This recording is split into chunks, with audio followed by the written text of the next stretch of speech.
Now, so we have within ourselves this center which is responsible for our innocence, and when we play about with it too much, we fall into traps of diseases. It is very easy to understand for us by our own natural instinct what is wrong and what is right. But even if you avoid all your naturalness with all your artificiality and try all artificial methods, still you will be amazed that those people who lead this kind of life have always suffered. At every port, if you travel, there is a free clinic for people who suffer from these dirty diseases. It has been there since long for all the sailors. But the sailors don't understand that we must be doing something very wrong to get this kind of a disease. Why do we suffer from such a disease? So that we have done something wrong or something we have gone against the nature. When you go against the nature, you get diseases. That's a simple thing. Is to go against the nature is the way you get diseases, and you must understand your own nature and integrate with the nature outside. You will never get a disease. And when you get a disease, understand that nature is punishing you and teaching you. Secondly, this is the biggest achievement in Sahaja Yoga, that people who have suffered on account of their misdeeds, very much in every way, have been cured. Once the Kundalini rises, they get cured completely of all these horrible diseases which are hidden, which are always kept as secrets. They can be easily cured if your Kundalini could be awakened. But those who have problems in the center are the most difficult, because this center is the one which communicates everything that happens within us. The left side line that you see here, the blue line, is the one that collects all the information, called as the Ida Nadi, which manifests outside the left sympathetic nervous system. And it passes all that information to this center, and this center passes all the information to the Kundalini, which is like a tape in a tape recorder, and tapes all that you have done. All the wrong and the good, the imbalances, and all the nonsense you have done is recorded in this Kundalini. Some people think no end of themselves, I have seen them. But when I look at their Kundalini, I feel like crying. The poor Kundalini is like a dead personality. It's like a dead snake trying to rise, trying to raise its head. It's impossible for the poor Kundalini to rise, because you have neglected all that is noble, all that is kindness, all that is righteous and auspicious. We have forgotten the word sacred at all, completely. We have forgotten the word sacred. We have forgotten the word that is chastity, as if it was something foolish to talk about these things. Now, when people start suffering, you start reflecting back. Now the new organizations have started, I have seen with the result of that they think now you should lead a very chaste life, one man, one woman and all that. We have in India the same thing, one man, one woman. But have we solved the problem? We have not. That's just a temporary thing by which you cannot solve. At the most you may solve one center. But what about the other 6 centers? What about them? They still exist to be solved. And these 6 centers are very difficult in certain places, according to the way and style of life you have. Now the second center that we have actually is the center that comes out of the third center. So you can change it, the number doesn't matter. This center is the center of our creativity, by which we go into action. The activity. The color is that of the bile. You see the bile color existing. When you are very active, the bile starts acting and your liver becomes overactive. When the liver is overactive, you start feeling like vomiting, and you always feel very bad, and you feel there's something wrong here, and all your attention is all the time in a very unhappy state. This is because of your overactivity. That's not the only thing that happens to you with the overactivity of the center, because this subtle center does some more than that. It has to look after other activities also, that is of the spleen and the pancreas and the kidneys and the part of the intestines. Also, you can say part of the uterus. Now, when you start using this center too much, what happens to you? That you start neglecting these centers. Where do we use this center maximum? When we think too much, the gray cells in the brain have to be replaced. And who replaces them? The centers from your stomach, which is this center which manifests the aortic plexus, converts or transforms the fat cells from the stomach for the use of the gray cells.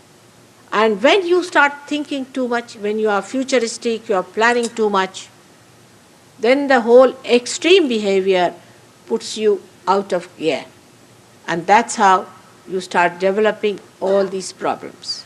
So with the liver, you develop an active liver, you cannot sleep, you feel like vomiting, you can't eat, you grow very thin. You can be very hot-tempered. Such people can be very irritable. At the slightest thing, I see that in the car when they are moving. Slightest thing, they start honking. They are very irritable. They have no patience for anything.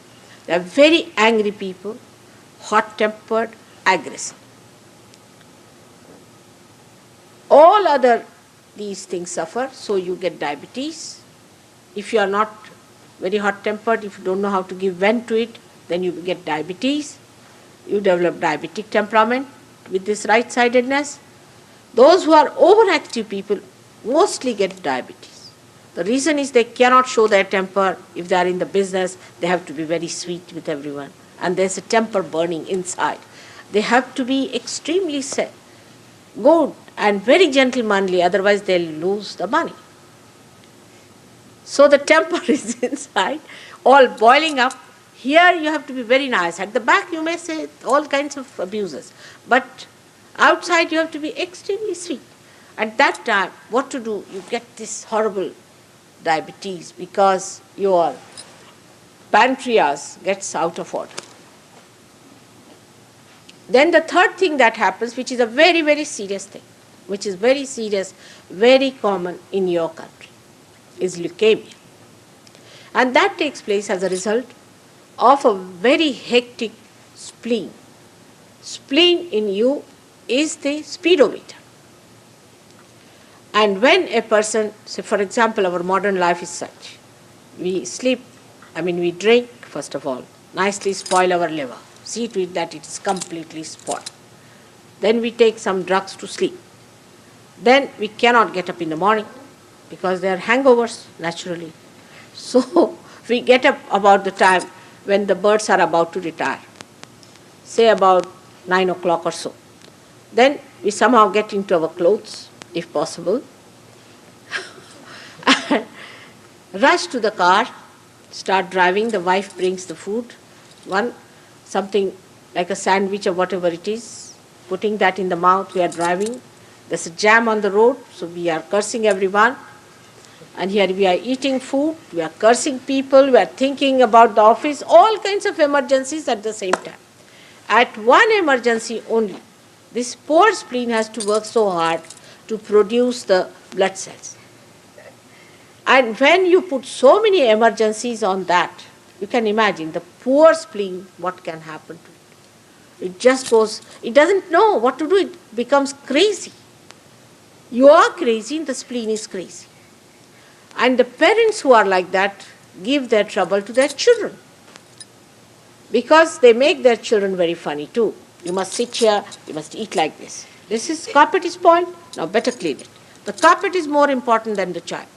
If the carpet is not cleaned out, then the parents will beat the child, do all kinds of things. Always make the child so tense that the child feels all the time edged up. He doesn't know what to do, you see, all the time. The poor spleen of a child is this thing. Even when the child is not born, the pregnant mothers are so upset all the time. With what are you upset?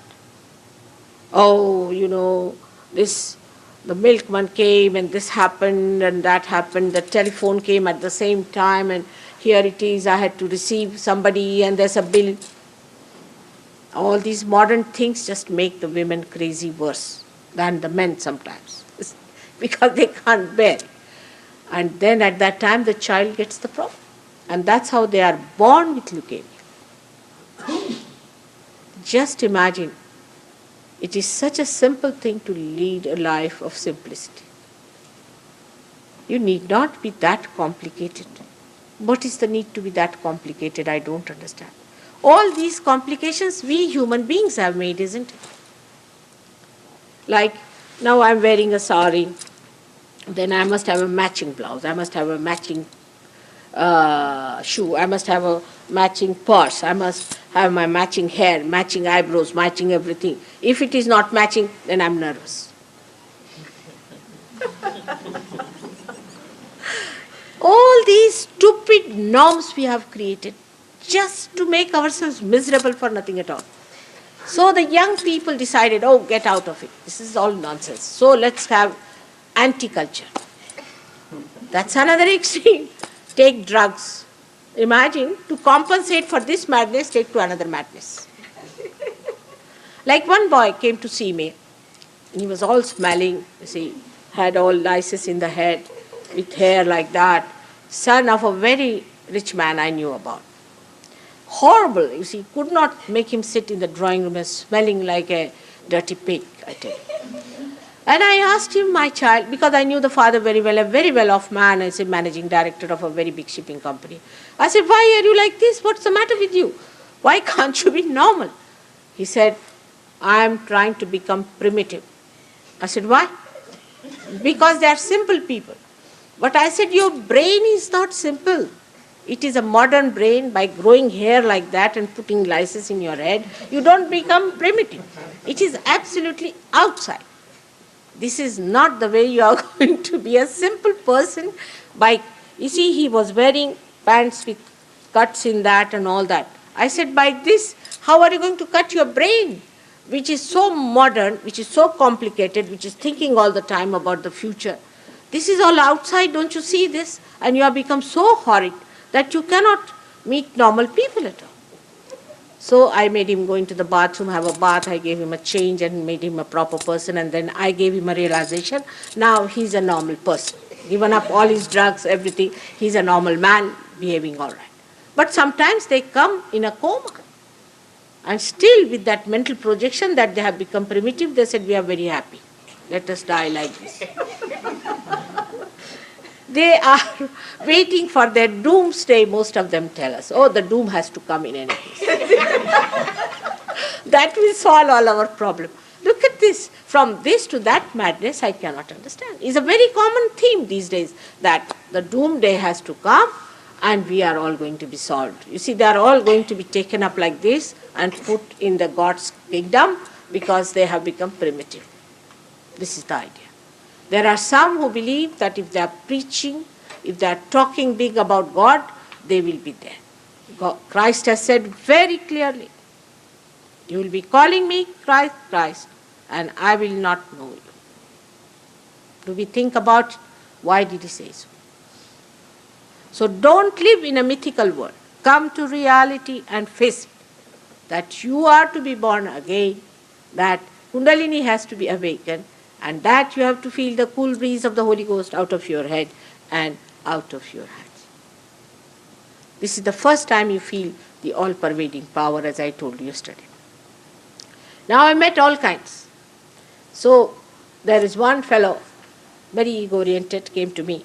He got realization, luckily somehow. His ego, the balloon went down and he got realization. I was amazed how the divine is so anxious to give realization that this fellow came with such a big balloon and how it has reduced. It reduced, really, I must say, he got realization. But then it came back again. Because it was just there for a while. Again it came back. So he says, Mother, why? You are the one who has to do it. I said, my son, you do it. I'll be very happy. Should I change my seat with you? I'll be very happy if you come and do it yourself. That's the best thing that you can do to me, is to do the job. But only thing, you will have to awaken the Kundalini of thousands of people at a time, which is like a mountain being lifted with a finger. That's one only thing you have to do. Secondly, you have to know all about it and you have to tell people what it is, all the complications, all the decoding and everything. And you have to have tremendous patience with people who have this big balloon on their heads. So he sat down. He wouldn't accept it. I said, what I get out of it? Why do you feel so hurt if it is me? I don't know really even to handle a camera. I don't know so many things that you know. I don't know how to drive. I never feel hurt. I only know one little thing is how to raise Kundalini. Why should you be so much hurt about it? This is the thing that crucified Christ, the ego. They crucified, not only crucified him, they gave poisons and they tortured anybody who came with the truth. Had to be tortured because everybody had such an ego and a collective ego. Why blame the Romans and why blame them? Even today I find so many sitting like that before me. The same style of people who are crucified Christ.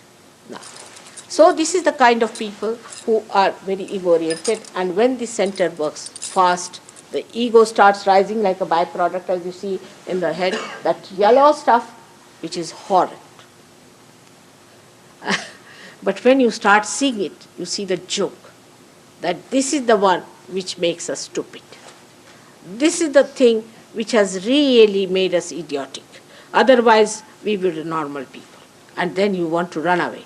Like one gentleman came to me and said, Mother, I just want to know one thing, but if it is true, don't tell me. I said, what is it? I said, what's the problem? He said, please tell me if I was Napoleon in last life. If I was, don't tell me, because I'll really collapse. He's a Frenchman. So I said, what makes you think that you were Napoleon? Because I'm so ego-oriented and I can draw very well, which he used to do. So was I Napoleon? I said, should I tell you? You were not. Thank God. Because I was thinking, if I was Napoleon, what will I do in Sahaja Yoga? I just cannot become spontaneous, because this ego will be coming like Napoleon's ego every time. And it's nowadays, once upon a time, Napoleon, who was supposed to be a hero, today is regarded as a curse on people. If you call somebody Napoleon, never call a Frenchman, because you'll have a black eye. I can tell you this one. Napoleon is the worst word for them. They don't like it. So this is what has come out of all this ego behavior, that people don't like it. What about Hitler? You talk about Hitler to a German, he says, don't talk, that was a big mistake on our part. What did Hitler do? The same thing. He pampered the ego of people, said, you are a special race with a special nose. So God is going to measure your nose and put you on a higher pedestal. Just imagine. Then why did God create all the rest of them? This kind of mental projection makes you feel higher, sometimes lower. All kinds of these mythical things are there. God has created you in sweet, beautiful varieties, because without variety there is no beauty. Imagine all of you looking like military bolts sitting down here. How will it look? You have to be people of variety. So God has created a beautiful variety. Enjoy that. Enjoy the integration of that variety. That is what one has to really enjoy. But I think is only possible when you get your realization. Before that, it's just talk, talk and talk.